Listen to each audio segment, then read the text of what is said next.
Manipur apunpugi yengadobina singjabai dasu yengba yadabina kabako tappada walobinu samna saikoi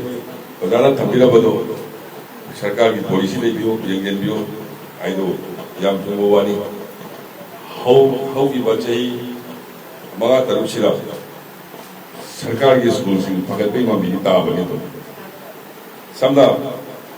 Singapore high school si aina ahanba MLA ꯑꯣꯏꯔꯛꯄꯒꯤ ꯃꯇꯝꯗꯨꯗ ꯁꯥꯇ꯭ꯔ ꯀꯨꯟ ꯐꯥꯔꯝꯗꯦ ꯍꯧꯖꯤꯛ ꯁꯥꯇ꯭ꯔ ꯆꯅꯤꯒꯤ ꯃꯊꯛꯇ ꯂꯩ ꯑꯗꯨꯒ ꯃꯦꯇ꯭ꯔꯤꯛ 15 ꯊꯥꯕꯗ 12ꯔ ꯀꯩꯅꯣ ꯄꯥꯁ ꯇꯧꯗꯅ ꯐꯥꯔꯁ ꯗꯤꯕꯤꯖꯟꯗ ꯃꯌꯥꯝ ꯌꯥꯎꯗꯅ ꯂꯦꯇꯔ ꯃꯥꯔꯛꯇ ꯆꯠꯂꯤ ꯆꯞ ꯃꯥꯟꯅꯅ ꯑꯩꯈꯣꯏꯒꯤ ꯍꯩꯔꯥꯡꯒꯣꯏ ꯊꯣꯡ ꯁ꯭ꯀꯨꯜꯁꯤꯁꯨ ꯂꯋꯥꯏ ꯃꯌꯥꯝ ꯆꯪꯗꯅ ꯑꯩꯈꯣꯏꯒꯤ ꯁ꯭ꯀꯨꯜꯒꯤ ꯀꯃꯤꯇꯤ ꯁꯦꯝꯕꯤꯗꯅ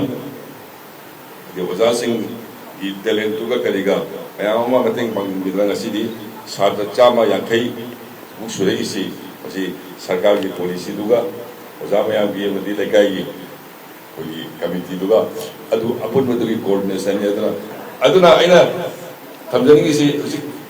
ꯋꯥꯜꯁꯤꯃ ꯌꯥꯝ ꯃꯑꯣꯡ ꯇꯥꯈ꯭ꯔꯦ ꯑꯩꯈꯣꯏ ꯕꯣꯒꯦꯟ ꯏꯕꯥꯅꯤ ꯐꯝꯃꯤꯟꯅꯔꯒ ꯋꯥꯜꯁꯤꯗꯗꯤ ꯍꯥꯟꯅ ꯑꯝꯇ ꯈꯥꯖꯤꯟꯁꯦꯅ ꯑꯩꯈꯣꯏ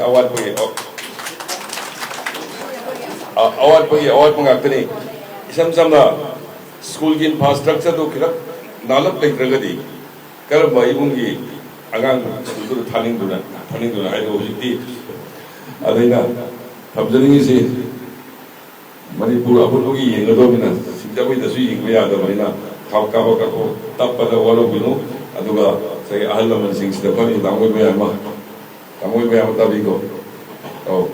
yam toina unaba phangdena walo botogi rumanamdi sai yamna nuai baba matamda semba sarkar natabnina nombogi tholiba problem mayam se solve tawno honabada ai kendragi miga kendragi ahal lamansing sinawsing toina unamsu phangde adugi dokta kakbi gani aina haijar kan dai tenjari kuna ukare